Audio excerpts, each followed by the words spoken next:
Hey Waffle Gang, I do hope you're well. My name is Mark and today we're checking out some more relationship stories, and if you do love a Reddit story, why not consider hitting that like, subscribe, maybe that notification bell too.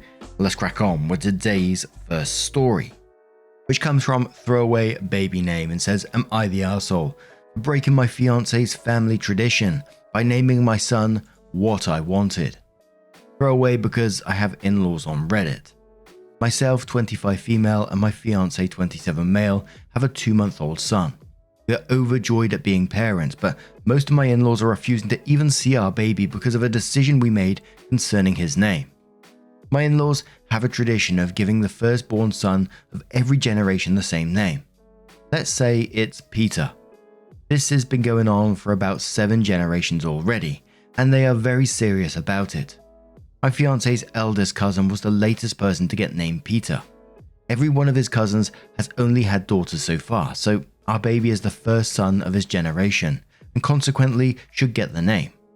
I have no problem with the name Peter, and would have been okay with naming my son that. Unfortunately, that was also the name of my uncle, who died before I was born. I won't get into details, but it was tragic and traumatizing for my family. My father never got over losing his younger brother. My grandmother asked the family not to name any of our future children Peter during her lifetime. My mother-in-law and father-in-law knew about this promise, and at first seemed to not only be okay with us avoiding the name Peter, but also supportive of the one we chose. However, my grandmother sadly passed away when I was 7 months pregnant. We travelled for her funeral. On our last day there, my in-laws called to offer me their condolences. Then my mother-in-law asked me if I was willing to think about the name Peter now. Suddenly, they were insistent that the name we chose was awful and we had to honour their tradition. According to them, they had only agreed to make an exception for us for my grandmother's sake, and had no obligation to keep it now that she had passed. My family agrees that while it's true we don't have to avoid the name anymore, it still doesn't feel right to use it. My fiancé agrees with me as well, but his parents spent the last weeks of my pregnancy trying to convince us to change our minds about the name. When our baby was born and we named him what we wanted, my in-laws were furious that we'd broken a 7-generation-old family tradition. Some of them hadn't previously wanted to name their sons Peter, but did it anyway for the family's sake. They said our decision was selfish and that my family should have moved on by now. This has truly nothing to do with whether my family has moved on or not. It just felt like a betrayal to my grandmother and uncle's memories to even consider using the name. My father-in-law offered us $1,000 to change our son's name to Peter after he was born. That was 2 months ago, and neither of my fiance's parents have met the baby or seen us since I was pregnant. Most of my in-laws are on their side, and this is causing a huge rift between my fiance and his family. He assures me he's fine, but I'm starting to feel really guilty about this. Am I the arsehole? Edit: the tradition started, as far as I know, when OG Peter died and his son, also named Peter, named his firstborn after his father. Peter III ended up having the first son of the following generation and did the same thing. The one died before having children, so his sister gave the name to her son, and so on. The name Peter is very common in my country, so none of them ever got bullied over it, and the fact that it was also my uncle's name isn't as unlikely as one might think. Also, middle names aren't used in my country. Most people get the maternal surname before the paternal one instead. Edit 2: it wasn't $1,000, different country, different currency. It's still a lot of money, but probably would translate to about 200 USD. I never understand families that, we've seen stories like this in the past, and I never understand how they make this their hill to die on. That they're going to go as far as saying you should have moved on by now with what you went through. And just the fact that they're trying to overrule your decision to name your own baby just seems insane to me. Even to the point of bribing you with money to try and get you to do it. It's like, what is going through your mind? I would just love to be in front of these parents and say, take a step back a moment and think about what you're asking here and how upset you're getting over this, and then ask it again. I mean, the answer probably won't change, I know, but I'd love to ask it still. But Rich Signal says, not the arsehole. After 7 generations, I think it's time that their family moved on. Hell yeah, says Not the Arsehole. Family name traditions are weird, and you can do whatever you want and name your baby whatever you want. Keep pushing the I'm honoring my late grandmother's final wishes hard, so they see how unhinged they sound asking you to flout that. Keith says Not the Arsehole. You are never an arsehole for naming your child something that you want. Unless the name is really fucking stupid, but even so, you have that right because it's your kid. Tell mother-in-law that she can get a puppy and name it Peter if she cares so damn much. Clausey says Not the Arsehole, it's your baby. At the end of the day, it doesn't matter about traditions or promises.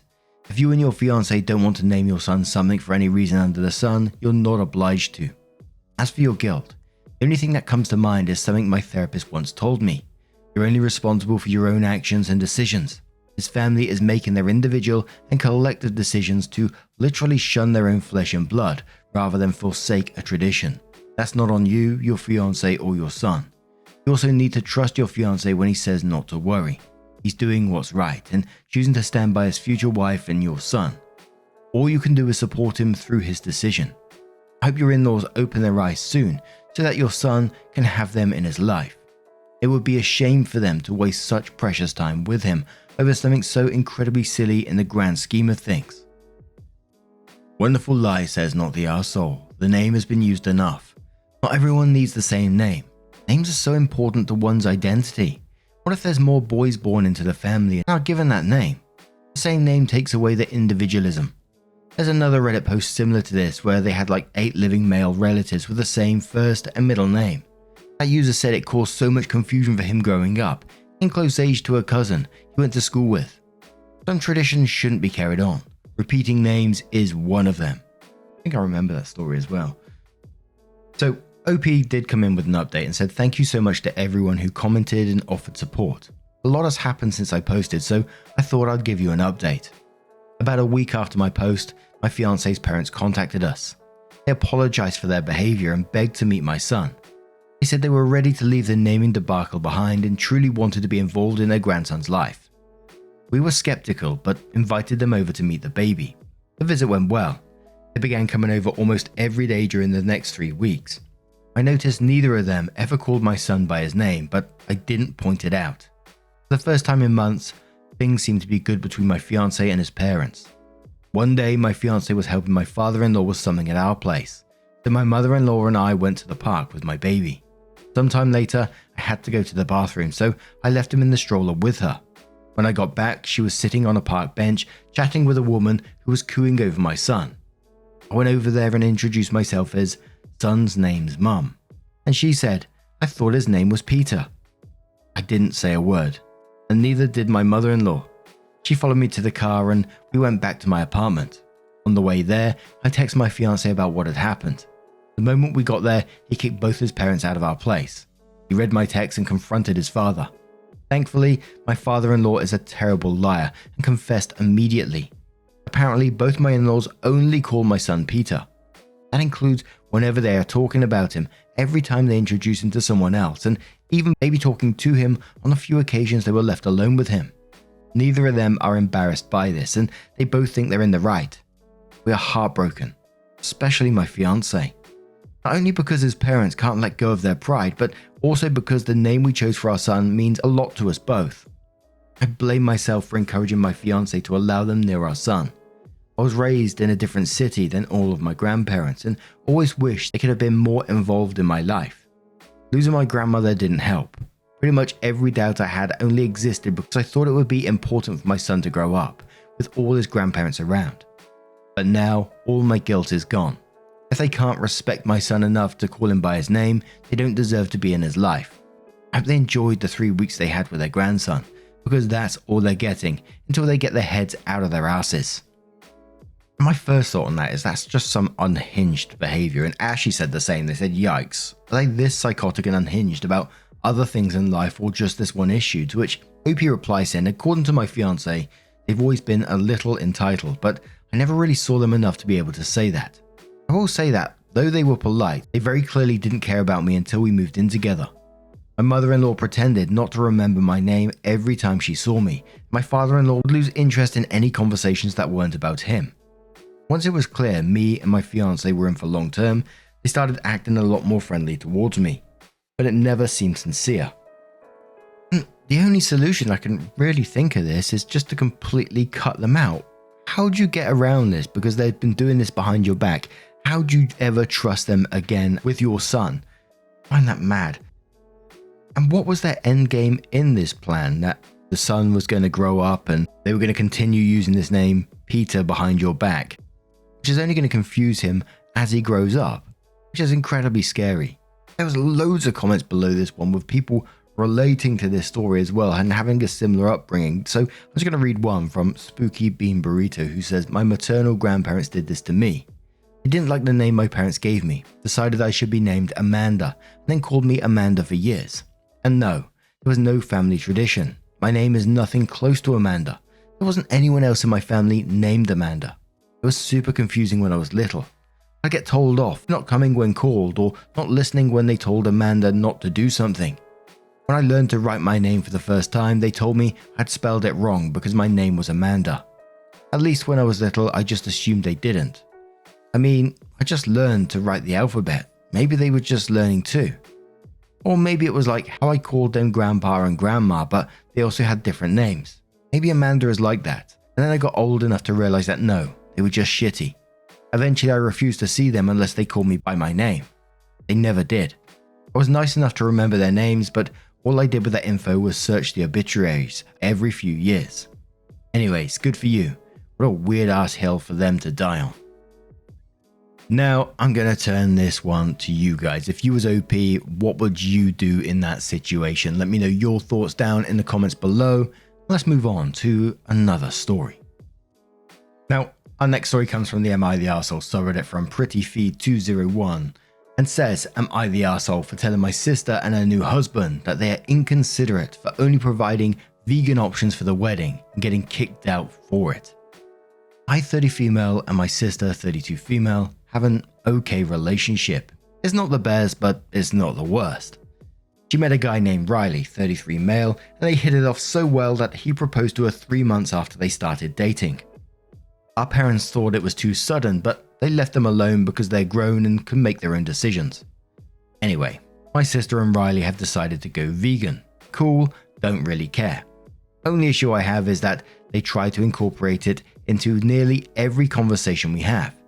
They have somewhat boring personality, so I guess they needed something to make their personality about, but it's okay. I was invited to their wedding and not gonna lie, I had to think about it for a bit because I'm not too big on social gatherings, but it was my sister, so I decided to go. At the wedding, I had a fairly great time. Wasn't too bad. Got to talk to some new people and get out of my comfort zone a bit. The fun arrived to a complete stop when it was time to eat though. All the food was vegan. Things like bread, tofu salad. I don't even know, man. I wasn't the only one confused, but the guests still dug in. I wasn't a fan though. I confronted my sister and Riley and asked what was up with all the vegan food. They said they wanted to present a different lifestyle to the guests and joked about steering them away from meat. I was pretty disgusted, I'm not gonna lie. That sounded rude. I snapped back and said, if I did the same thing to you guys but with meat, how would you react? Stop being so inconsiderate and learn to cater to your guests. She told me if I had a problem with it, then the door is to the left and I don't need to look back. I laughed and said there was no way she was kicking me out over me calling them out. She shrugged, then walked away. Riley called me entitled and said I ruined what was supposed to be a special day. I sighed and left. The same night I got a phone call from my dad that my sister was in tears. He told me I should have acted my age and focused on my sister and her new husband, not the food. My mum also texted that my behavior was shameful and that I wasn't raised to be judgmental of people's life choices. I immediately felt bad. I kept thinking about it. I couldn't sleep at night because I kept replaying the confrontation in my head. I was just sick of all this vegan crap being forced on me and I was hangry. Am I the arsehole? Edit. Holy, of course I don't eat meat every single day. I was just hungry and in the mood for some that day. When I saw the food and it was all vegan and looked like shit, I noped out. Yeah, I could have reacted better, but I'm fucking tired of them always talking about being vegan and telling me I should try it out. Now, I'm not a vegan, but this simply came down to this is one day where you have to eat some vegan food. Is it going to kill you? In fact, I'm burning up thinking about it, just picturing myself in your position, going up to someone and complaining about the food like that at their wedding. One day of your life. Oh, I'm getting real hot. But Beat Blip Blap Bloop says, you're the arsehole. Their wedding is the wrong place for your soapbox protests. And quote, if I did the same thing to you guys but with meat, how would you react? Then says, this is a nonsense argument. Vegans can't eat meat. Edit, and still remain vegan. But people who eat meat can still eat vegan food without compromise. Edit, asking someone to omit something they eat from a meal is vastly different than asking them to include something they don't eat. End edit. Honestly, it won't kill you to have not meat in one single meal. You can always go through a drive-thru on your way home and eat whatever you like. By the way, you're missing out on some really amazing food by dismissing things just because they are vegan. I eat plenty of meat, but there are some amazing vegan dishes out there. Books and Mint says, you're the arsehole. Are you sure you were 30? This post reads like a younger teenager wrote it. Your behavior also is more akin to a young teenager than a fully grown adult. It's their wedding. They can serve whatever food they please at their wedding. You're also very dismissive of the whole thing before you even got there, acting like some kind of martyr because you deigned to attend your sister's wedding. You couldn't just suck up your crappy attitude for one day. Melody Rain says, you're the arsehole. Vegans and vegetarians cannot eat meat. You made a false equivalency. You're serving me this food I do not like is the same as if I served you food you cannot eat. You acted like an arsehole because you threw a tantrum over not liking the food your host served at their party.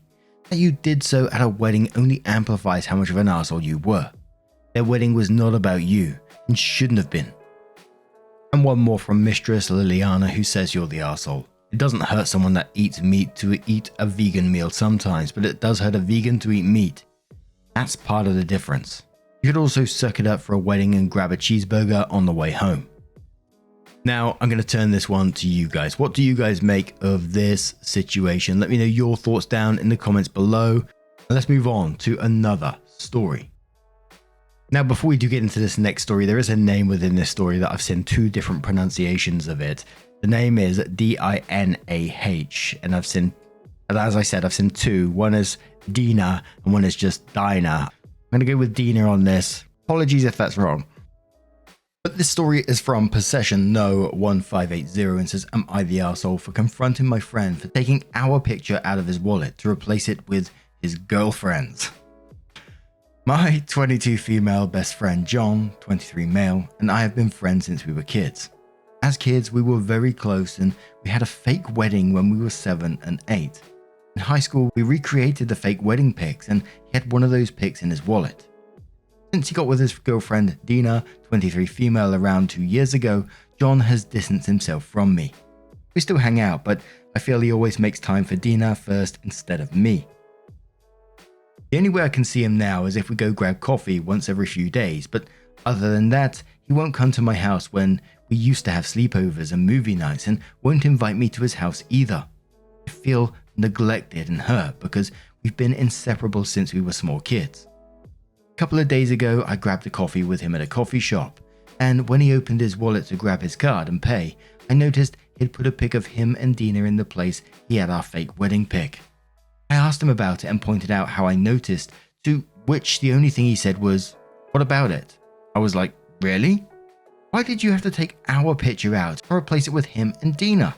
He said Dina is his girlfriend and he doesn't understand why I'm making such a big deal about it. I reminded him she might be his girlfriend, but he can't just throw me away. I've been his best friend since primary school.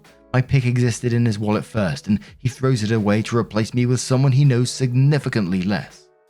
He got annoyed and told me that once I stop being an immature, annoying brat, he'll talk to me again. Until then, I better leave him to his peace because he's not dealing with my childish tantrum.